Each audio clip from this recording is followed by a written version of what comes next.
Good day.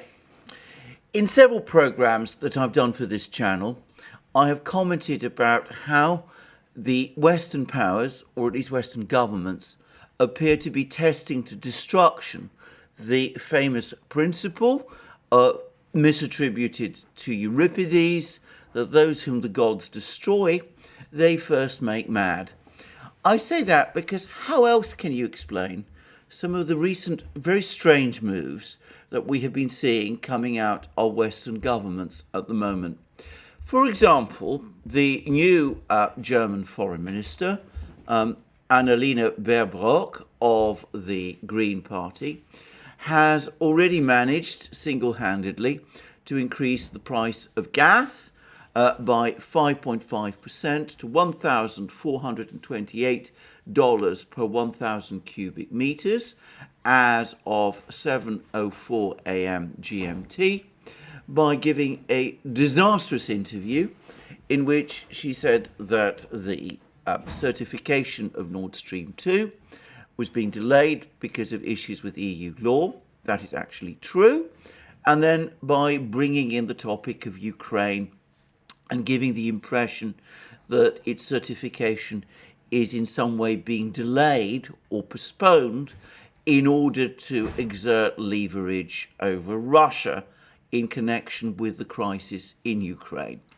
That, of course, is very similar to the opinion expressed by the National Security Advisor of the United States, Jake Sullivan, who has also said that Nord Stream 2, in its present form, provides the West with some degree of leverage over Russia because the West can somehow delay its certification until the Russians supposedly comply with Western demands, whatever those are, over Ukraine.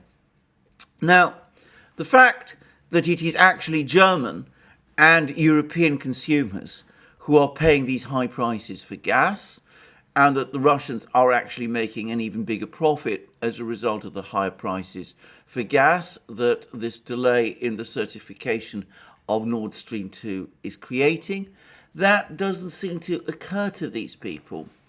In fact, I suspect that, like so many people in the West, they have taken on board this myth that Nord Stream 2 is an existential or essential issue for the Russians, that they regard the building and construction and use of this pipeline as somehow an essential national interest for themselves, when the reality is completely different. It was, in fact, suggested to the Russians by Angela Merkel of Germany as she strove to find some alternative to the German nuclear power industry, which, at the behest of the Green Party, she was intent on closing down. Now, that reality never seems to have shaped policy in Washington. Doesn't ever seem to be any understanding of this, that Nord Stream 2 is first and foremost a German project. And it's quite clear that the Greens, or at least the leadership of the Green Party in Germany, hasn't really got their mind around this issue either.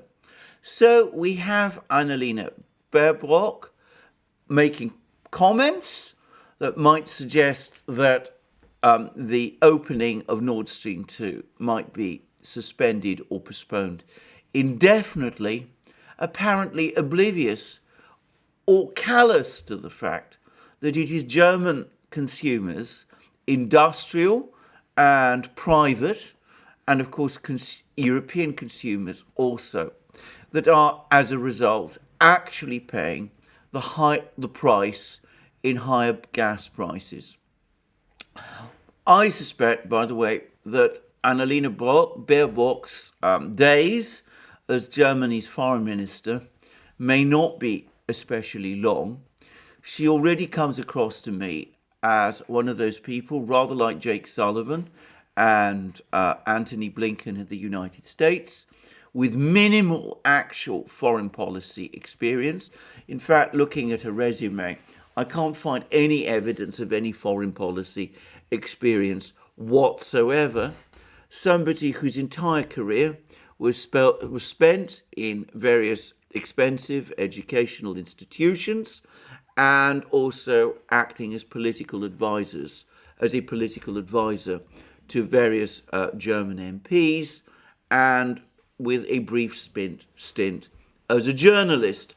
So someone whose actual background points again to that structural amateurism which is such a characteristic today of Western foreign policy, of people who have little understanding of the way the world works, no experience of negotiation, no experience or understanding of the need for negotiation, of the need sometimes to search for and look for compromises, people who are at their best writing commentaries or editorializing in newspapers or preparing elegantly drafted briefing papers for Congress people in the United States or representatives, MPs in Europe, which in fact they have no responsibility for implementing, and which in reality are nothing more in practice than an assortment of cliches. And as I said, the result is that we see Baerbock making these kind of elementary mistakes at a time when it would have perhaps have been better for her and for Germany, and certainly for German consumers, and for any negotiation that needs to be undertaken with Russia, to say nothing about Nord Stream 2 at all. Suffice to say that I think the German Chancellor, Olaf Scholz, who seems to have a completely different idea about Nord Stream 2, to Baerbock and the other leaders of the Green Party, I think he will be none too pleased by this development. In any event, it's perhaps worth saying that there has been in Germany already some sort of a reaction to Baerbock. I gather that there are some people in Berlin who are already complaining about the way in which Baerbock is escalating problems with Russia. I gather, for example, that there was recently a letter circulated by ex-diplomats and ex-military officers in Germany saying that they fundamentally disagree with Baerbock's policies. In fact, I gather this letter appeared on the 5th of December, and it brought together 27 ex-diplomats and generals, and that it issued a call for a new beginning in relations with Russia. I suspect that Baerbock and people like her in the Green Party are completely indifferent to these sort of calls, but I suspect that the German business community, very powerful and very influential in Germany, and the German trade union movement, also very powerful in Germany and with great influence over the SPD party, which leads the German coalition. I suspect that they will pick up on all these sentiments, and that before very long we will see a call for Baerbock to step down and to be replaced by someone, shall we say, more conventional. But in the meantime, we're stuck with her, and her presence is going to make any negotiation between the West and Russia, between Germany and Russia, between the EU and Russia, even more complicated than it was previously. Anyway, so much for the muddle and chaos and failure over Nord Stream 2. Let's look at that other area where the United States, this time, is mishandling its relationship with Russia. Now, I haven't discussed the recent tit-for-tat embassy expulsions that have been taking place between the United States and Russia.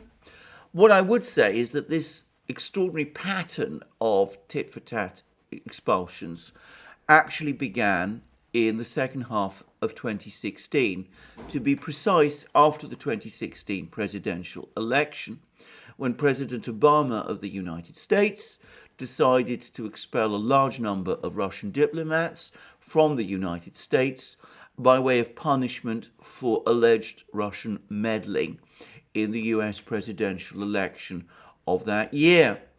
Now, after a private discussion between Donald Trump's national security advisor-to-be, Michael Flynn, and the Russian ambassador, Sergei Kislyak, the Russians held off for several months from taking any retaliatory moves, but eventually in 2017 they did, and they expelled an analogous number of US diplomats from Russia.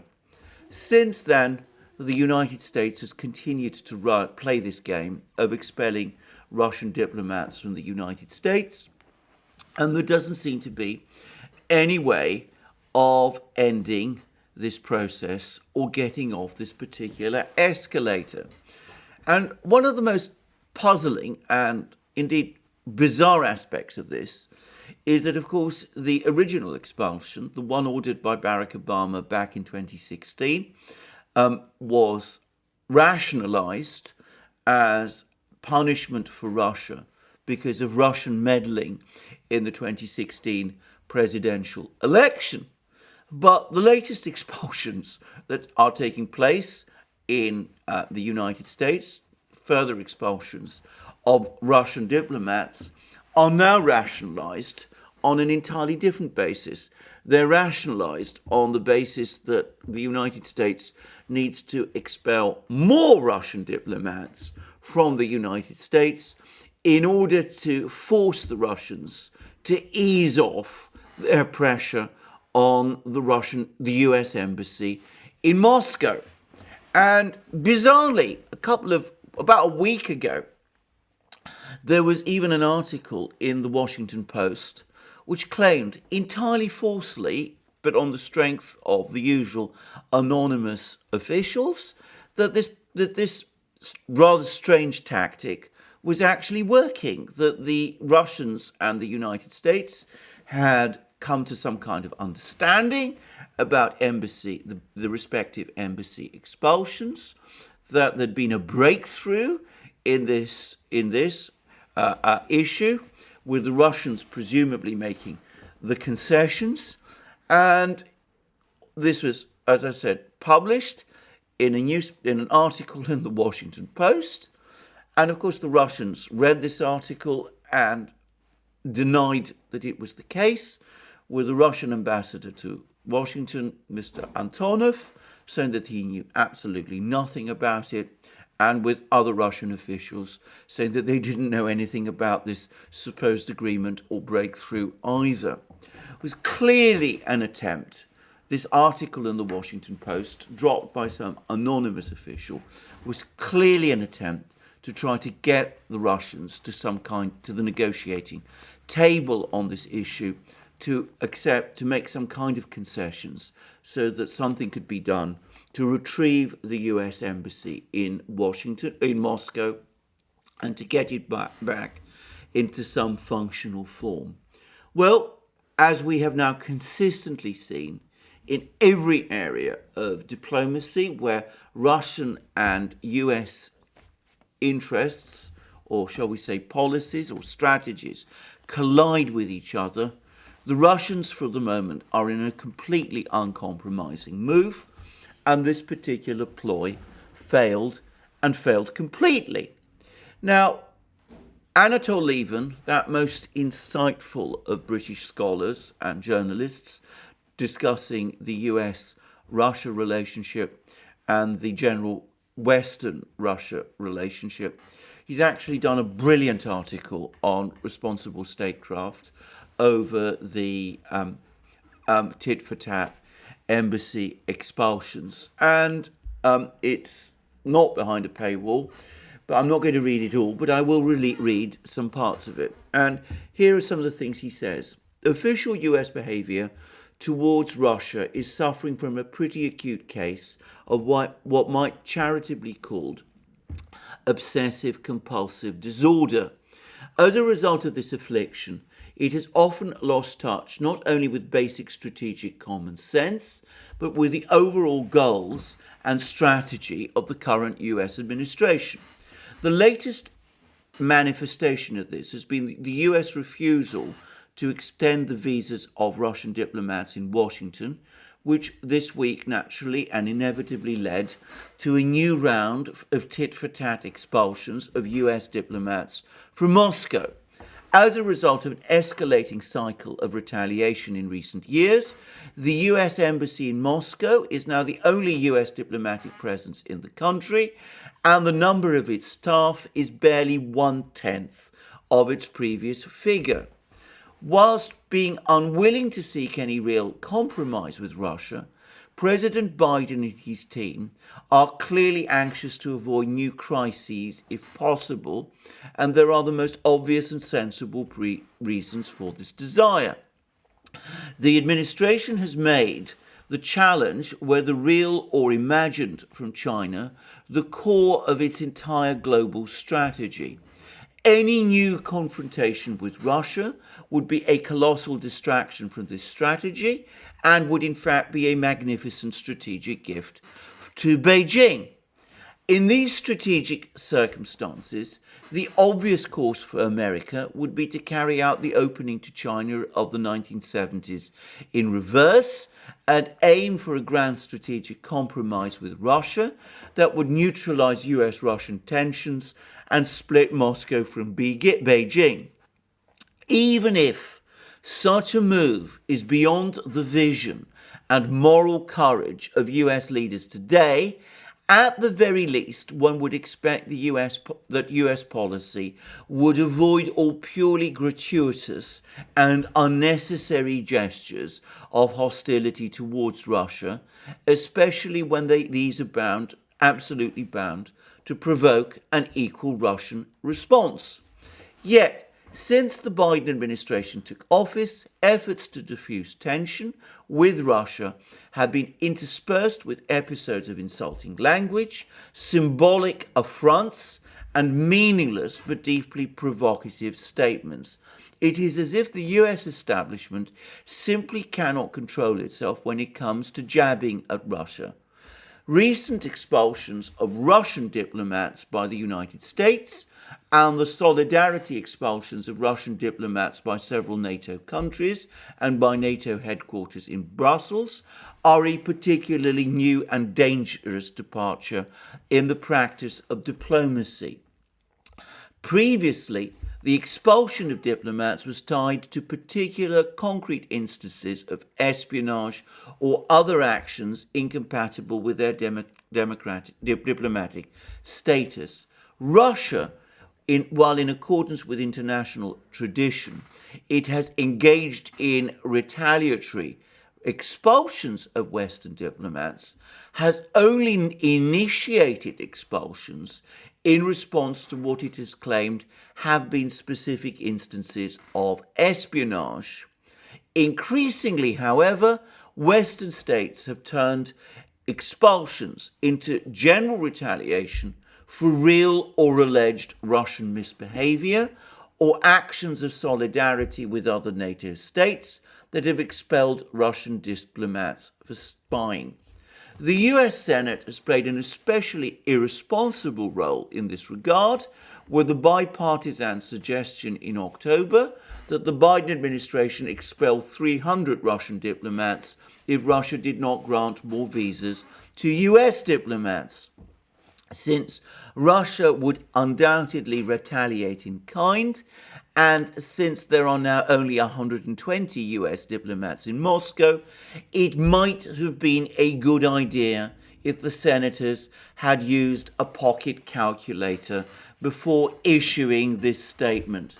The Senate statement is simply the ultimate extension or reductio ad absurdum of US and NATO policy in recent years, which has tended towards a complete breakdown of diplomatic relations with Russia, and in the case of NATO, has led to precisely this outcome.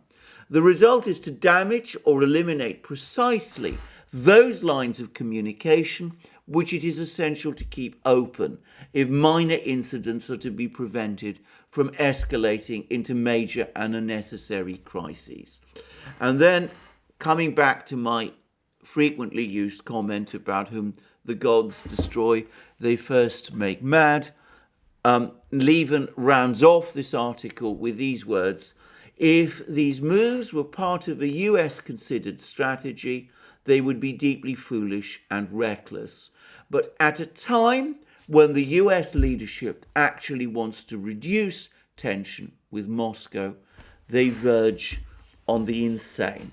Well, that's Anatol Levin. He says the same in effect as me. There is a fundamental lack of rationality to all of this.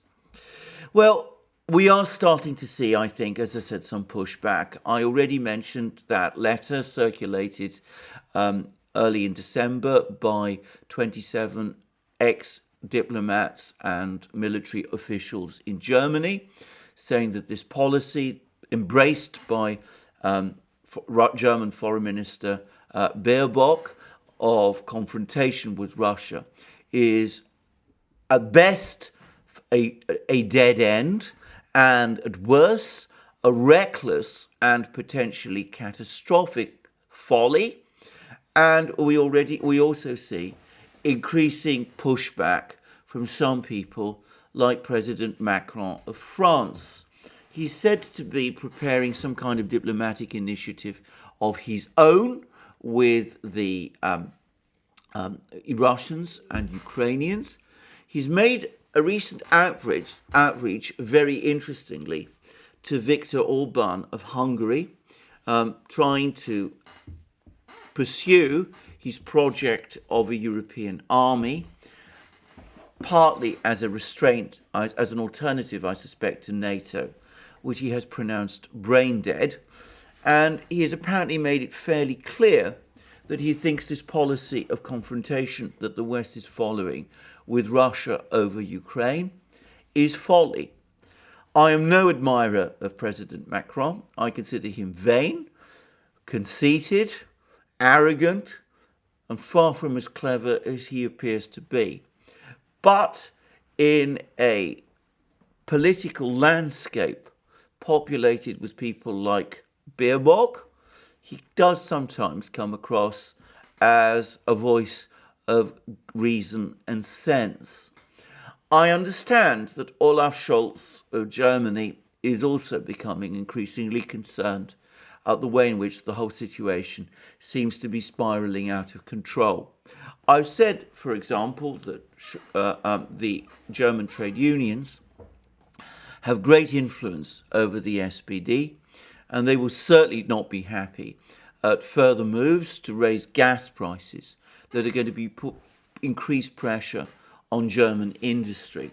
I suspect that before very long, we're also going to see German trade unions, as well as German industrial groups and businesses, become increasingly restive about the policies that the Greens, who are now a key part of the coalition in Germany and who have control of a newly formed economics ministry, I suspect that these very powerful forces in Germany are now going to start pushing back against the Greens at many points and at many levels.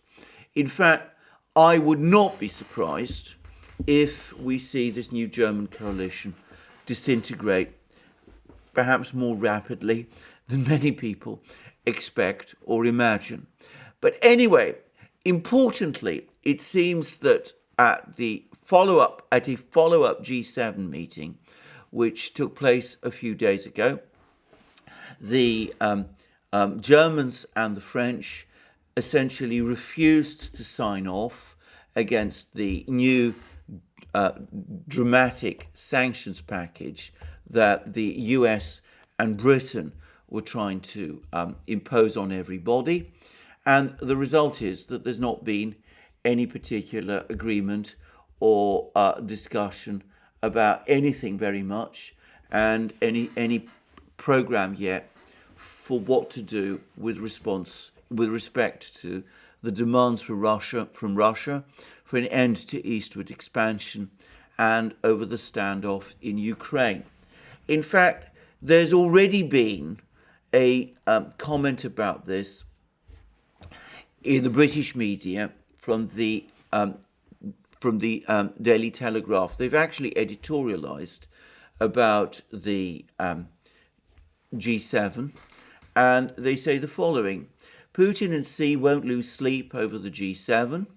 The G7 summit that ended yesterday at the conclusion of the UK's presidency is increasingly taking on the form of a Cold War gathering. Until relatively recently, Russia was invited, first as an observer, and then from 1997 as a participant in what became G8. The annexation of Crimea, well, that's how the Telegraph describes it, however, led to Russia's expulsion in 2014 and a gradual freezing of relations ever since. But although he was no longer there in person, Vladimir Putin's presence was felt by all who were there.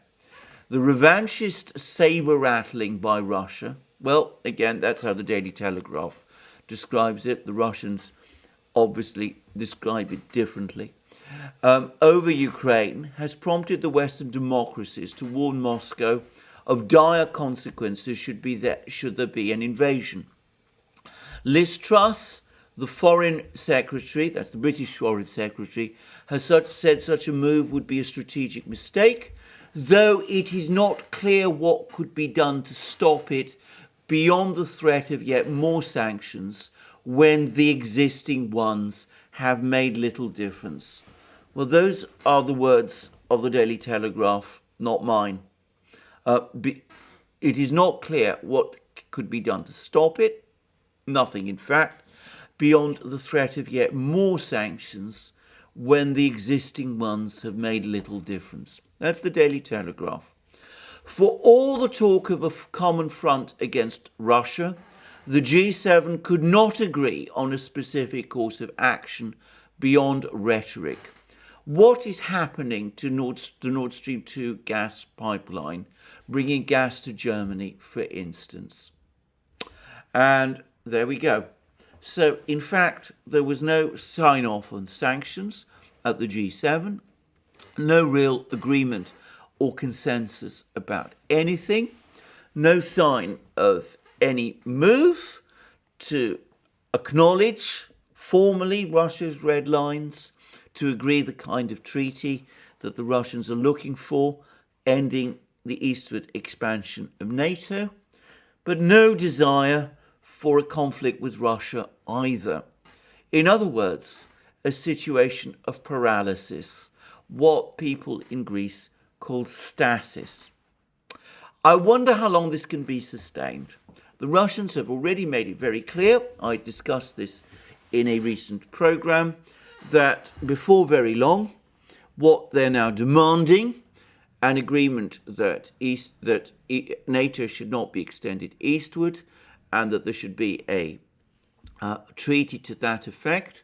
What they're now demanding will be converted eventually into an ultimatum, a threat that if the West does not agree to it, Russia will take action to ensure that it happens. In other words, to make the option of further eastward expansion by NATO impossible.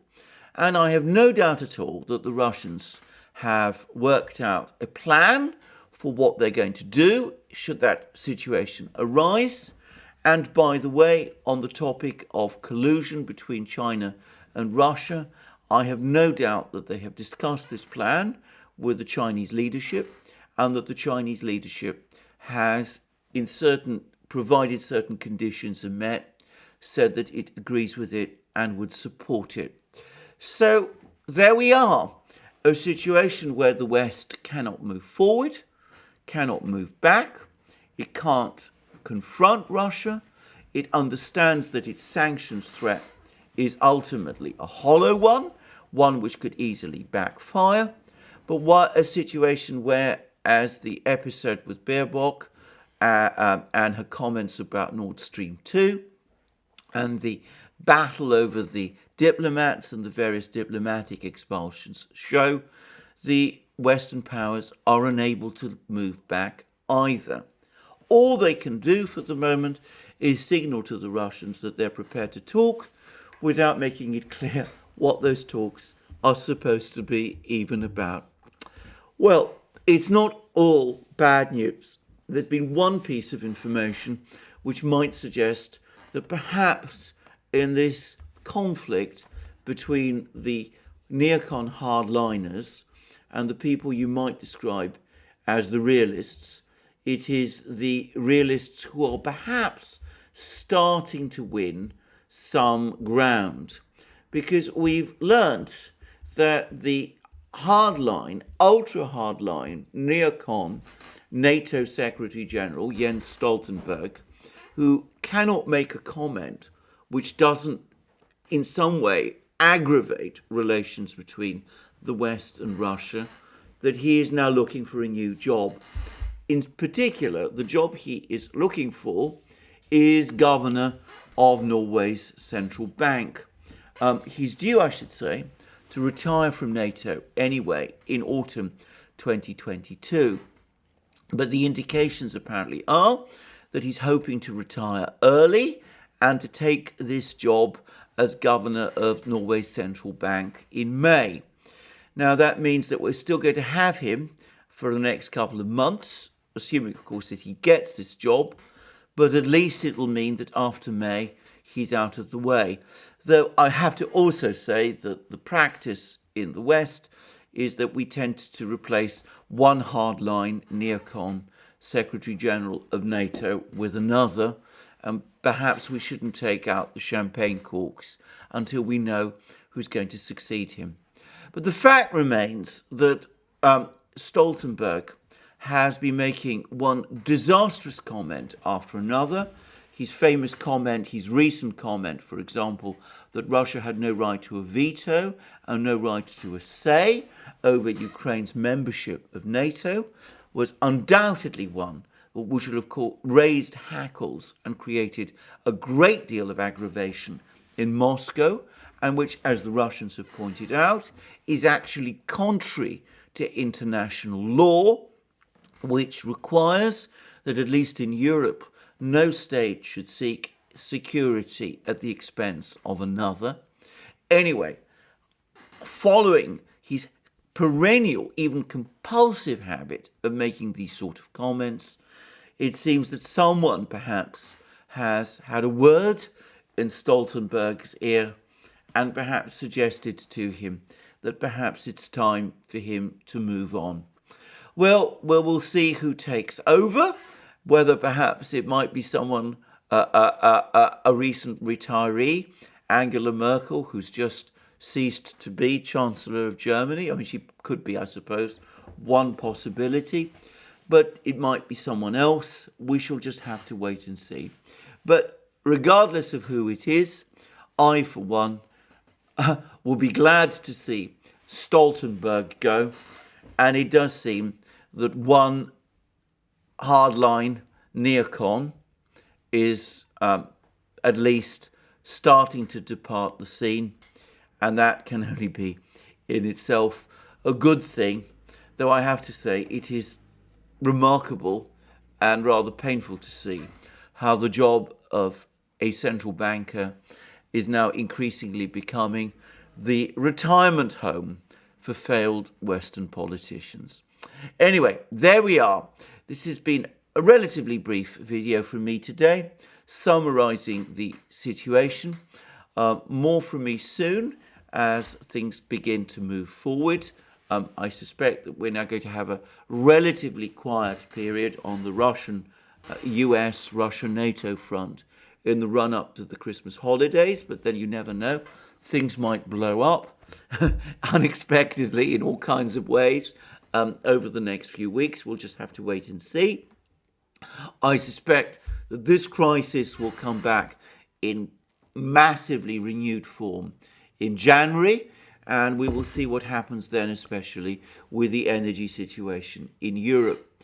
But much more to discuss, no doubt, in the future, but I suspect that for the moment, the situation between the US and Russia, and between Russia and NATO, and in Ukraine itself, is probably going to enter a period of relative calm before the storm, most likely. But anyway, that will give me an opportunity to look at other things and programs that I might be doing in future. For example, could look at the deteriorating situation in the Middle East, where there's now increasing talk of conflict with Iran. But anyway, more about that soon. You can check me out on this channel and, of course, on our main channel, the Duran, where I do programs with my colleague and friend, Alex Christoforou. And, of course, you can also check us out on our other platforms, especially on Locals, where we have a thriving community, where tomorrow, Wednesday, I will be doing in the evening at 1400 EST, 1900 hours London time, my next live stream, which you are welcome to join if you want to enroll as a full member on Locals. And you can also, of course, find us on our other platforms, BitChute, Library, Rumble, ODYSEE, SuperU, and all the rest. And last but not least, you can support us by via Patreon and Subscribestar, and by and also by going to our shop, buying the amazing things that you will find there: our magic mugs, our hats, our hoodies, our t-shirts, our sweatshirts, and all the rest. Lastly, if you like this video, please remember to press the like button, and please also check your subscription to this channel. Thank you for joining me again today. More from me soon. Have a wonderful day. Until then.